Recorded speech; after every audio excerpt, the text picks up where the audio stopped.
एक तरफ राहुल गांधी जेन जी पर चले पैलेट गन पर फायर हैं, तो दूसरी तरफ वो जेन जी को लुभाने के लिए छात्रों की गूंज अभियान चला रहे हैं।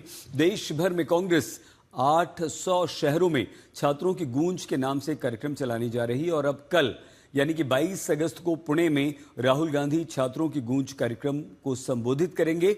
लेकिन उससे पहले कांग्रेस और बीजेपी में वार पलटवार का दौर शुरू हो गया है।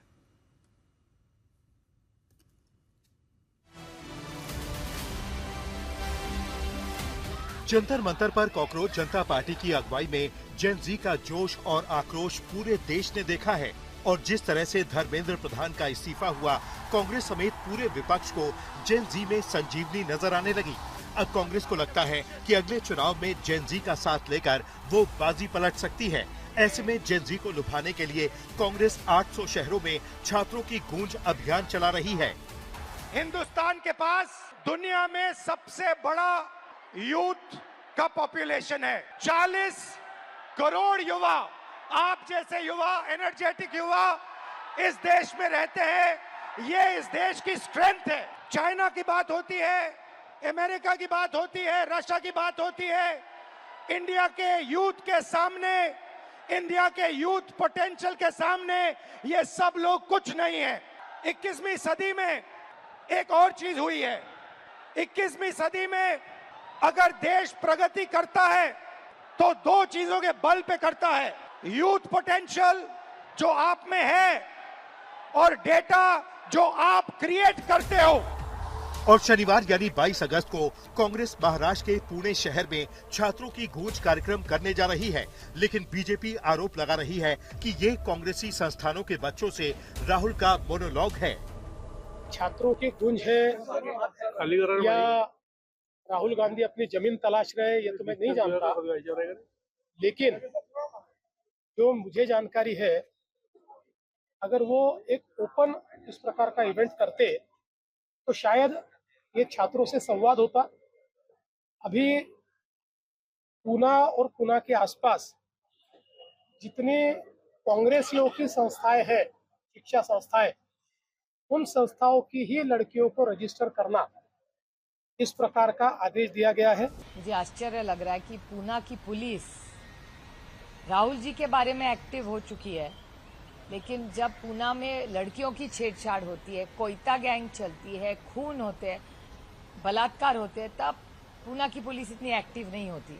आपको पता होगा, एक सेंट्रल गवर्नमेंट का रिपोर्ट है कि इस देश में पूना 5वें नंबर पे है क्राइम पे और महाराष्ट्र में 1 नंबर पे। ये मेरा रिपोर्ट नहीं है, ये अमित भाई शाह जी की होम मिनिस्ट्री का रिपोर्ट है। तो मुझे आश्चर्य लग रहा है कि जो कोयता गैंग हो, बच्चों कोई सुरक्षित नहीं है पूना में, लेकिन राहुल जी संविधान की चौखट में सिर्फ बच्चों से बात करने आ रहे हैं और आप देख रहे हैं कि पूना की पुलिस बड़ी एक्टिव हो गई है। इतना ही नहीं, मुंबई बीजेपी अध्यक्ष अमित साटम ने राहुल गांधी पर हमला बोला है। अमित साटम ने आरोप लगाया कि राहुल गांधी इस कार्यक्रम में 25-25 हजार रुपए देकर एंटी नेशनल लोगों को शामिल कर रहे हैं। उन्होंने कहा कि राहुल गांधी को लगता है कि पैसे देकर युवाओं को अपने साथ जोड़ा जा सकता है। एंटी इंडिया गैंग से जो उन्होंने पैसे फंड्स प्राप्त किए हैं, उस फंड से लोगों को 25-25 हजार रुपए देकर छात्रों की गूंज इस कार्यक्रम में लोगों को बुलाने की वो कोशिश कर रहे हैं। पर राहुल गांधी को मैं ये कहना चाहता हूं कि आप इस प्रकार से एंटी इंडिया फोर्सेस के साथ में हाथ मिलाकर हिंदुस्तान में अगर अनार्की क्रिएट करने की कोशिश करोगे तो इस देश की जेन जी और जेन नेक्स्ट आपको ऐसा थप्पड़ लगाएगी कि उसकी गूंज आपको भविष्य में सुनाई देगी। राहुल जी आ रहे हैं, वो खुला सभी को निमंत्रण है। महाराष्ट्र के सभी युवतियों को, खास करके युवतियों से वो मिलना चाहते हैं। जो युवती छात्र हैं हमारी, उनसे, हमारी बेटियों से वो मिलना चाहते हैं। उनकी क्या समस्या है, उनकी क्या सोच है देश के बारे में, राज्य के बारे में, उनकी बातों को सुनना चाहते हैं, समझना चाहते हैं और उनकी आवाज़ देश में उठाना चाहते हैं, उनकी आवाज़ बनना चाहते हैं। तो छात्रों का गूंज का कार्यक्रम राहुल जी और कांग्रेस पार्टी जो कर रही है, उस पूरे देश के सभी लोगों को ले कर रही है। पुणे में राहुल गांधी के छात्रों की गूंज कार्यक्रम की तैयारी पूरी कर ली गई है और कार्यक्रम को पुलिस की मंजूरी मिल गई है। आयोजकों को 30 शर्तों का पालन करना होगा, जिनमें आपत्तिजनक तस्वीरों, पोस्टरों और बैनरों पर रोक शामिल है। मैं भी उसी ग्राउंड पर खड़ा हूं जहां कांग्रेस की तरफ से ये सब जोर जोर से तैयारियां शुरू है। शिक्षा, रोजगार, सुरक्षा और बराबरी का मुद्दा होगा, इसी पर ये छात्रों की गूंज की जाएगी। सीजेपी के आंदोलन से पहले भी राहुल गांधी ने कोटा में एक प्रोग्राम लिया था, वहीं पे भी इंटरेक्शन हुआ था और उसके बाद अब ये पुणे में प्रोग्राम होने जा रहा है, जिसकी तैयारियां इस ग्राउंड पर अभी शुरू हो चुकी है।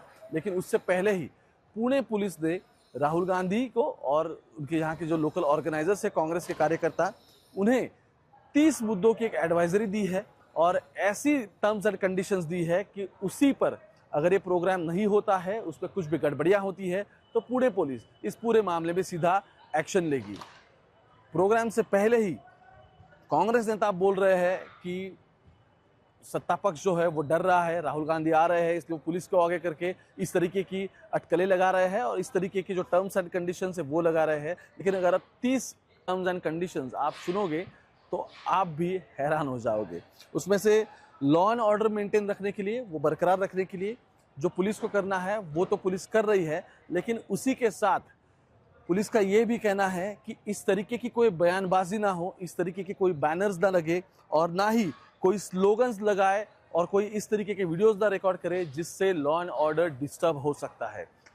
राहुल गांधी छात्रों की गूंज से जेन जी को अपने साथ जोड़ने की कोशिश कर रहे हैं, तो मोदी सरकार ने जेन जी से जोड़ने के लिए नया प्लान बनाया है।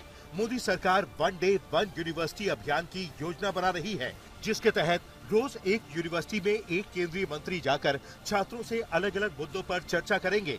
वो छात्रों की राय सुनेंगे और खासकर युवाओं और छात्रों के लिए चल रही सरकारी योजनाओं की जानकारी देंगे। आज तक ब्यूरो।